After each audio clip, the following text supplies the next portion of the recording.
اعوذ باللہ من الشیطان الرجیم بسم اللہ الرحمن الرحیم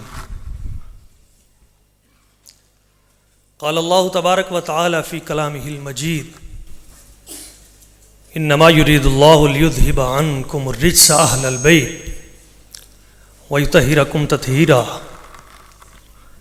صدق اللہ العظیم۔ نہایت مکرم و محترم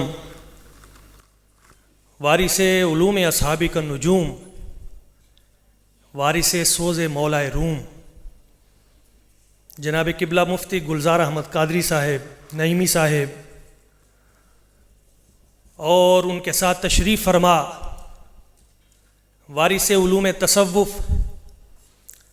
وارث علوم سلطان العارفین حضرت قبلہ سلطان احمد علی صاحب، عزت مآب حضرت قبلہ وارث علوم صوفیاء جناب غلام قطب الدین صاحب فریدی، دیگر تمام ارباب فکر و دانش، اللہ کریم کی بارگاہ قدس میں دعا ہے وہ ذات لم یزل اس گلشن جامعہ نعیمیہ کو اسی طرح بابرکت فرمائے، اور یہ جو خاتون جنت کانفرنس کا اہتمام کیا ہے، کروڑا مبارکباد کے مستحق ہیں حضرت قبلہ مفتی صاحب۔ مجھے رات بھی حضور قبلہ پیر سید نبیل الرحمن شاہ صاحب البخاری قطر سے فرما رہے تھے کہ آستانہ عالیہ کرما والا شریف، آستانہ عالیہ چشتی آباد شریف، دونوں کی طرف سے حضرت قبلہ مفتی صاحب کو دونوں ہاتھ اٹھا کے ہماری طرف سے سلام عقیدت پیش کیجیے گا۔ بہت سارے خطابات ہو چکے، 92 چینل پہ ہمارا صبح نور پروگرام ہوتا ہے اور اکثر آپ سماعت کرتے ہیں، وہاں سادات کرام کے حوالے سے، اصحاب کبار کے حوالے سے، تو دو چار باتیں کر کے میں اپنی گفتگو سمیٹتا ہوں۔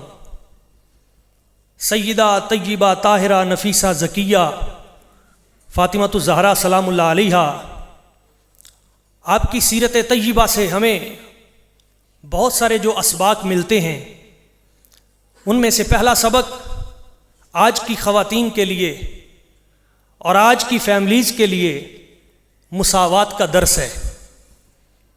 میں نے حضرت فضہ پہ 2 پروگرام کیے، جب ان کی سیرت کو دیکھا، میرے کریم آقا صلی اللہ علیہ وآلہ وسلم حضور نے ان کو خادمہ کے طور پہ سیدہ پاک کے قدموں میں بھیجا، تو سیدہ نے فرمایا اے فضہ میں نے تمہیں آزاد کر دیا۔ کہا حضور سیدہ پاک مجھے آزادی نہیں چاہیے، مجھے غلامی چاہیے۔ یہ وہی بات تھی جو جناب زید بن حارثہ نے کہی تھی جب ان کے باپ آئے تھے حضور کی بارگاہ میں کہ اپنے بیٹے کو آزادی، ہمارے بیٹے کو آزاد کر دیجئے اور اتنا سونا چاندی ہم آپ کو دیتے ہیں۔ تو حضور نے فرمایا تھا اپنے بیٹے سے پوچھ لیجئے، تو باپ نے کہا تھا بیٹا اتختار العبودیت علی الحریہ علی ابیک علی امیک علی امیک، اے میرے بیٹے چل ہمارے ساتھ، اتنا سونا چاندی ہم دیتے ہیں، اور حضور فرما رہے ہیں کہ ویسے ہی لے جاؤ، اگر جانا چاہتا ہے تو آؤ۔ بیٹے نے کہا ابا جی میں آپ کے ساتھ نہیں جاؤں گا۔ کہا تیری ماں بلا رہی ہے۔ نہیں ابا جی میں نہیں جاؤں گا۔ کہا تیرا چاچا بھی ساتھ آیا ہے۔ جس وقت بیٹے نے انکار کر دیا تو باپ نے کہا بیٹا اتختار العبودیت علی الحریہ، کیا تو نے اس غلامی کو آزادی پر ترجیح دے دی ہے؟ تو نے اس غلامی کو اپنے چچا اور اپنے باپ اپنی ماں پہ ترجیح دے دی ہے؟ تو حضرت زید بن حارثہ کی عمر چھوٹی سی تھی، بچے تھے، مگر جملہ بہت بڑا بولا۔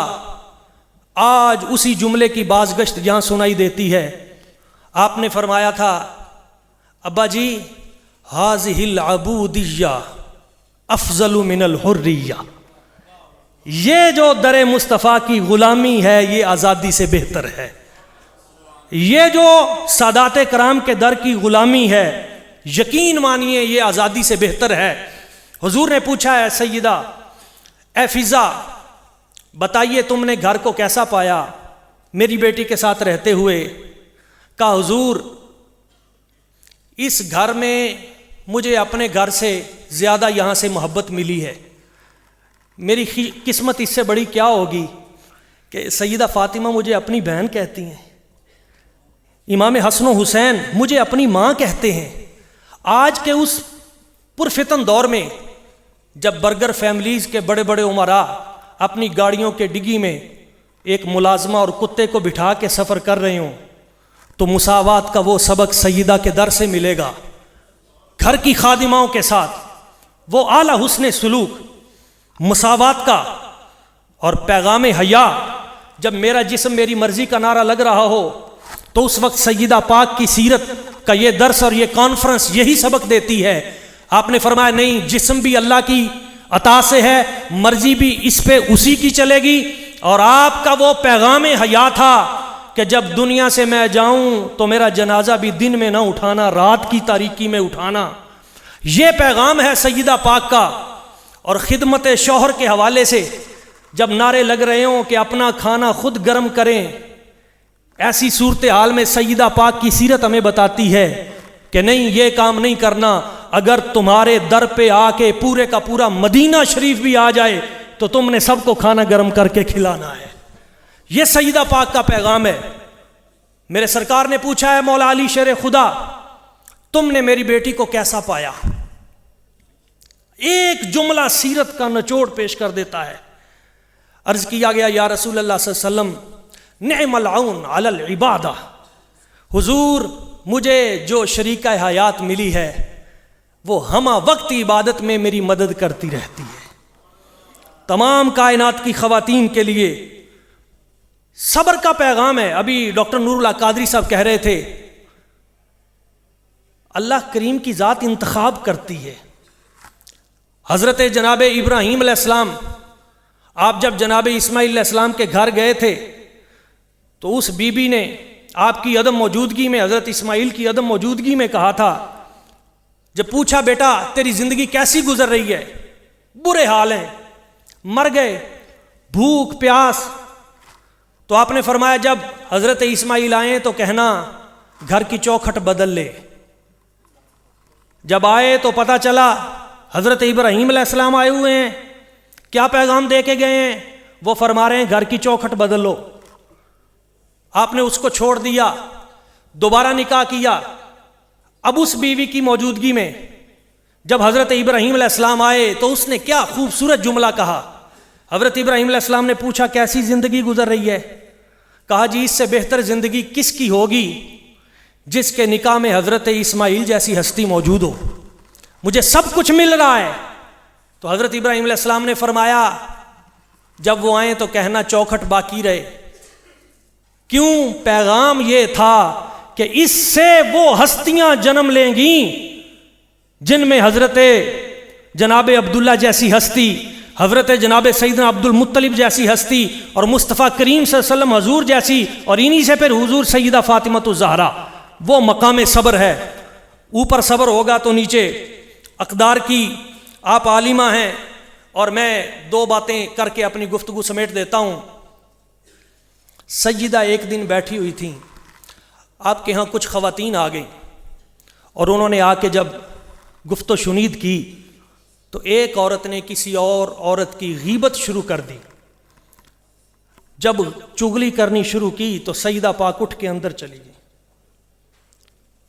وہ عورتیں بیٹھی رہیں، پھر اندر گئیں کہ آپ ہماری مجلس سے اٹھ کر اندر کیوں چلی گئیں؟ تو آپ نے فرمایا میرے بابا جی نے فرمایا ہے نہ غیبت کرنی ہے نہ غیبت سننی ہے۔ یہ میں اہل علم کو پیغام دینا چاہوں گا۔ اگر آج ہم امن کی بات کرتے ہیں، محبت کی بات کرتے ہیں، اور یہ نمائندہ پروگرام ہے تمام مسالک کا، ہم دو کام شروع کر دیں، بد زبانی اور بد گمانی، یہ دونوں چیزیں ختم کر دیں۔ جب ہم دوسروں کے بارے میں بد زبانی کریں گے یا دوسروں کے بارے میں بد گمانی کریں گے تو پھر اس سے تباہی و بربادی جنم لیتی ہے۔ اور جو محبت کی بات ابھی ڈاکٹر صاحب کر رہے تھے، حضرت بابا فرید کی بات، تو آخری بات میں بھی وہی محبت کی کرنا چاہتا ہوں۔ حضرت خواجہ سلیمان تونسوی رحمہ اللہ تعالی علی قبرہ وعلی جسدہ، پیر پٹھان، آپ ایک بیری کے درخت کے نیچے سے گزر رہے تھے، کسی نے پتھر مارا جو بیری کو نہ لگا آپ کے لگ گیا، سر پہ لگا، خون بہنے لگا۔ اب اس آدمی نے، نوجوان نے جب دیکھا کہ میرا نشانہ غلط ہو گیا ہے اور پتھر حضرت قبلہ کو لگ گیا ہے، اور ڈر گیا، اور ڈر کے جب بھاگنے لگا تو آپ نے فرمایا بھاگنا نہیں، ٹھہرو، رکو، بھاگتے کیوں ہو؟ اس نے عرض کی حضور مجھ سے غلطی ہو گئی، پتھر بیری کو مارا تھا، لگ آپ کو گیا۔ فرمایا نہیں، بھاگنا نہیں، مجھے یہ بتاؤ یہ تم نے پتھر مارا کیوں تھا؟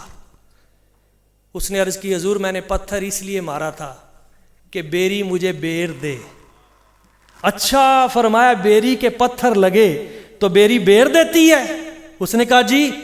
تو فرمایا اچھا، خواجہ سلیمان تونسوی کے لگے تو وہ خالی موڑ دے۔ پتھر بیری کے لگے تو وہ بیری دے، اور خواجہ سلیمان تونسوی کے لگے تو وہ خالی موڑ دے۔ فرمایا پھر ہم سے تو یہ بیری اچھی ہو گئی، ایسے نہیں جانے دوں گا۔ آپ نے قریب بلایا، سینے سے لگایا اور مقام ولایت عطا کر دیا۔ آج کی اس محبتوں کی فضا میں میں یہی پیغام دینا چاہوں گا، محبت کیجئے، عدم برداشت کا رویہ ختم کیجئے۔ ہمارا دشمن ہمارے خلاف ایک ہو چکا، ہمیں بھی ایک ہونے کی ضرورت ہے، اور وہ ہستیاں جو ایک کرتی ہیں وہ بڑی عظیم ہوتی ہیں۔